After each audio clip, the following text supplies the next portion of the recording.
Hey guys, let's look at yet another weekly analysis and prediction for Tesla. This stock was a buy few weeks ago, couple of weeks back, last week, and guess what? It is a buy this week as well. So let's look at what's the new buying range and some prediction for the call and put option, shall we? Okay, we will start with the daily chart to cover some basics. This stock was up 4 days and down for a day during the week, but made around 14% gain for the whole week. The trading volume also very high. It also cleared the November 2021, yes, $2021 $4.15 resistance level this week as well.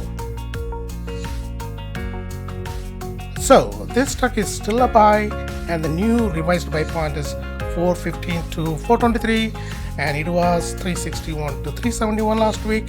But you can buy this stock now at 436 or wait for a quick reaction and get into that price range. Given that heat, a quick and severe reaction is very possible. Having said that, your stop loss is at 382.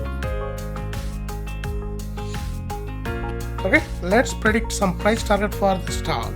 We are looking at 10% up or down on the stock price itself. So it's anywhere between 480 to 392 that I'm expecting this stock to trade next week. So the call option that looks attractive is January 475 or 500. I would go with the 500 call as the trading volume is very high on that call. The 475 call is priced at 21.55, so the profit target would be 25.86 to 32.32, and the stop loss is at 15.08. The 500 call, which I like, is priced at 15.6, so the profit target would be anywhere between 18.72 to 23.4, and the stop loss is at 10.92.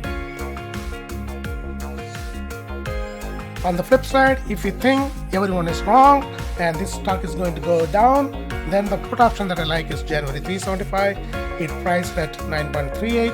So your profit target would be 12.20 to 14.07, and the stop loss is at 6.56. Okay guys, thank you for watching this video. Let's see what's going to happen next week. I will see you guys in another video relatively very shortly. Until then, happy trading.